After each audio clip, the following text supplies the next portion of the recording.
Hey there, welcome to the broadcast. I'm Kelly from CompTIA, and today we are talking to an awesome panel about how to lead productive teams through uncertain times. So let me introduce you to our panelists. Diego, would you like to go first? Absolutely. So my name is Diego Ferrer.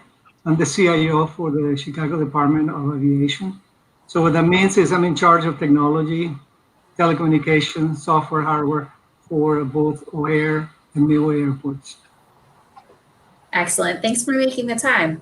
Yvette? Hi, I'm Yvette Steele. I am the community leader for the Advancing Tech Talent and Diversity community. We focus on upskilling the technology workforce as well as advancing diversity within the technology industry. Thank you, Yvette. And Dima, would you like to introduce yourself to our viewers? Absolutely. I'm Dima Lisa. I'm CEO and founder of Vismed 3D. We are a healthcare technology company and have recently pivoted to support the PPE crisis brought by COVID. And I am thoroughly excited to be part of this event. Thank you. Excellent. Now, before we get into that, all of you viewers out there, we always love finding out where you're tuning in from. So please comment down below with where you're from, just so that we have an idea of where our audience is and how far this broadcast happens to go. Now, today we're joined by our panelists from our Advancing Tech Talent and Diversity community at CompTIA. They started this conversation over on their podcast, which is linked in the description above in case you want to catch up on the background. And basically what we talked about is the idea of how do you lead in these uncertain times? Obviously, we are all working remotely right now and joining each other through the power of the internet. Things all look a little bit different.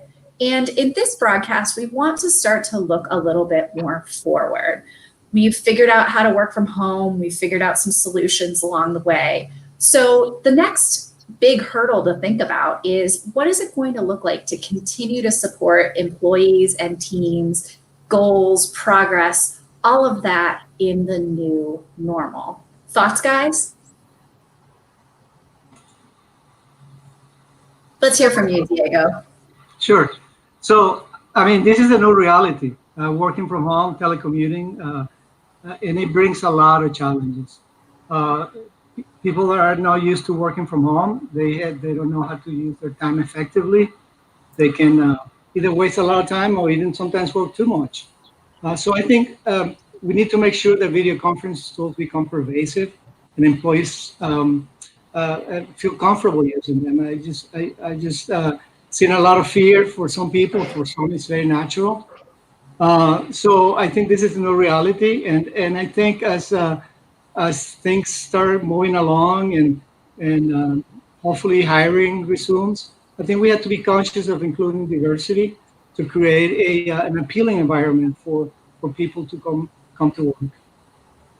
Yeah, you know, Diego, it's so funny how you could go from that broad spectrum of working from home to working too much because you know your work and your personal life have now all combined and coalesced. And then, you know, there's, you know, also that struggle that you have of trying to balance, taking care of the kids, your other family members, and still making sure that you're productive at work. So I think it's important for leaders to set boundaries for their workers who don't become workaholics in this environment, one, or two, just to be flexible and adaptable for those who do have families where,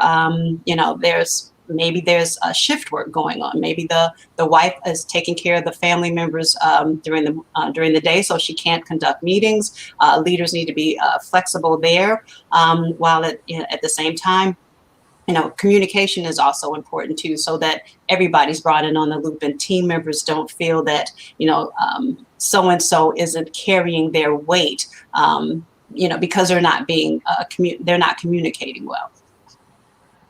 So Dima, what has that looked like at your organization? Sorry, I guess you were ready to jump in right there. Actually, I want to bring this to a more metric conversation in terms of the job losses.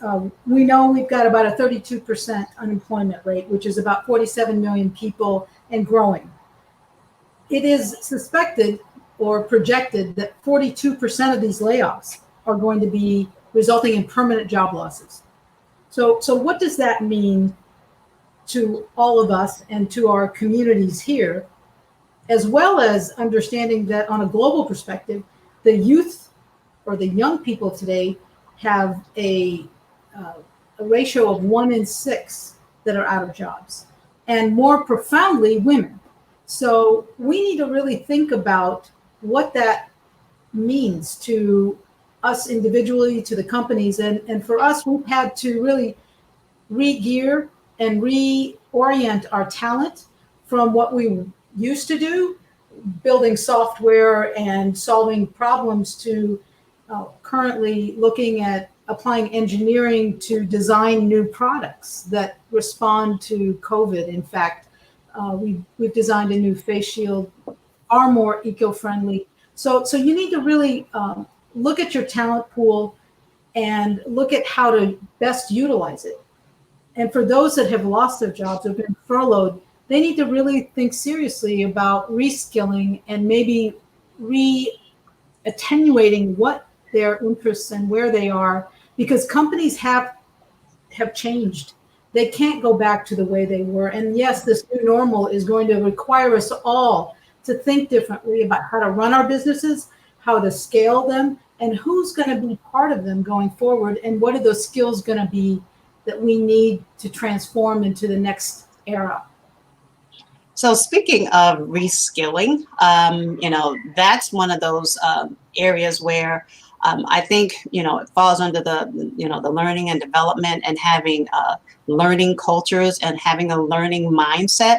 I think it's going to be going forward incumbent upon leaders to make people or make their staff feel comfortable with the trial and error part of that, of getting reskilled, or finding new and creative ways to reskill their staff. For example, not everybody has a budget, but maybe they could consider, going online and developing an online curriculum, from one of the, say, the free platforms where, so if budget is tight, but they know that, they've got an opportunity here. Now is a good time to be able to start looking at what does my business need coming out on the other side, and how can I prepare, my current employees to be able to meet the needs of my business as we come out on the other side. And that does lead us to a very interesting question. There are a lot of organizations, as Dima said, that will probably not look the same again once this ends. So picturing what the future of work may look like, imagine that you're the chief reskilling officer at your organization. What kind of investments or priorities would you establish to ensure that your workforce is ready for what the workforce is going to need tomorrow? So I'll kick it off. I think the environment, the external world is going to be so different. Every interaction where there's going to be people congregating or having to exist is going to require some hermetically sealed approaches to sanitizing and creating a comfort and a confidence level before people will go back to work. So whether that's thermal imaging or testing before you go into work to confirm that you don't have a fever, whether it's remote monitoring tools, whether it's barriers, business shielding, bundle packages to allow you to feel protected against other people's, aura and environment that they are living and breathing out in. So I think the physical world is going to merge with the detection and monitoring world to produce buildings that will be able to be sanitized or detect these kinds of viruses before we're going to have the comfort, and before there's a virus, some sort of vaccine that we're all comfortable with. So I think that's the shift that's happening. How do we create an environment of safety, of confidence, and a demonstrated part on the behalf of the employers that shows they care enough about their staff and their teams to allow them to come in comfortably. Otherwise, we're all going to be working remotely like this. And that's a whole nother conversation. But yeah, I think it's just important as we're talking about reskilling is helping every staff member not only get comfortable with the technology in and of itself, but also with the technology tools and preparing them for, say, glitches in advance of what may happen. But, when you think about, your current staff and where your business is going, technology skills are great to have, but there's also, got to be a focus too on soft skills as well, on teamwork, better communicating. When you're remote, it's completely different dynamic than, when your coworker is sitting right across the table from you. So, having, reskilling when it comes to communication is also going to be important. And I think it should be part of the reskilling process. Diego, certainly I'd like to hear from you. I imagine that your vertical will be quite impacted by what the new normal looks like. Oh, absolutely. But I think there's two sides of things. So one, it's the organization itself, and the other one is the employee. So the organization itself, if an organization is paper-based, for example, heavy reliant on signatures, that's got to change. People are not at the office anymore, so we need to figure that out. Real estate, how people sit, away from each other in cubicles in less than 6 feet, that needs to change as well. But from the employee point of view, also we need to figure out, I would put together a plan for supervisors to assess the employees and see what kind of training path they can go through, and then put together a training plan, whether it's on site or online, for them to sharpen the skills. Excellent. And everyone's touched on this a little bit in their responses, and I want to get into this a little bit further. Obviously, we are all working remotely right now, as are huge swaths of the public. What does it look like to lead a remote team effectively so that they can do your job, you're properly motivating them, and we're producing the business incomes that are still moving the business forward? Diego, would you like to start with this one? Oh, Dima, you've got it. Let's go. I think for some technology companies, we've been working remotely, offshore, nearshore, multiple offices across the country. So we've had some baseline of comfort and confidence with how to run and manage projects. But now you're going from projects to your entire professional operation. And so as an individual, I think everybody now is essentially forced to adapt and adopt how to use the tools of virtualized communication. I mean, even doctors are being forced to use telemedicine as the tool for initial triage treatment of their patients. And so I think there's this no going back, and everybody has to really reconcile that technology has won, and it is the future, and we all have to embrace how to level up our skills, how to refine our understanding of the tools, and expand our tool belt to employ more platforms than we ever thought possible. And I think that's critical. I mean, tools like Slack are becoming the standard for groups and communities to communicate, so that it can be done at different times of the day and night across the globe. And so I think there's a lot of positive efficiencies, but it's going to require a mindset of acceptance. And, it doesn't necessarily always have to fall on, say the manager, for example, being able to have, say, peer-to-peer, support too, would also go a long way. Me and my peers, connect all the time just to check in on each other, and it's a huge help. Yeah, and if I can chime in too, in my industry, you cannot be remote 100%. We run airports, so passengers come, TSA checks you, you have to board a plane, you have to buy a hamburger before you board the plane.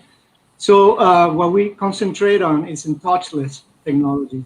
So kiosks that you don't have to touch, voice recognition, maybe facial recognition. So some of these things are challenges that we have ahead of us. Excellent. Now we only have time for one more question, and this is an important one for people out there. There are more Americans out of work today than ever before. We're at unprecedented levels, and job insecurity is at the top of mind for those of us who are still employed. So each one of you, I want your top tip for workers helping them land on their feet. What's your number one practice, idea, thought? Diego, can I have you start? Absolutely. So I think the idea of reskilling or upskilling, it's key. And as an IT professional, there are a lot of educational resources online. Some are free, some are low cost. Of course, I wouldn't be here if I didn't believe that CompTIA can bring a lot of value to individuals to enrich their skills. So, IT is one of those organizations that you can do that. You can sharpen your tools online and, in a very reasonable way. Thank Yeah, you. and I could add to that too for as it relates to workers being more valuable to the organization. If you're fortunate enough to still have a job, creating or learning new skills to expand your role or become more valuable to the organization is going to be top of mind for you.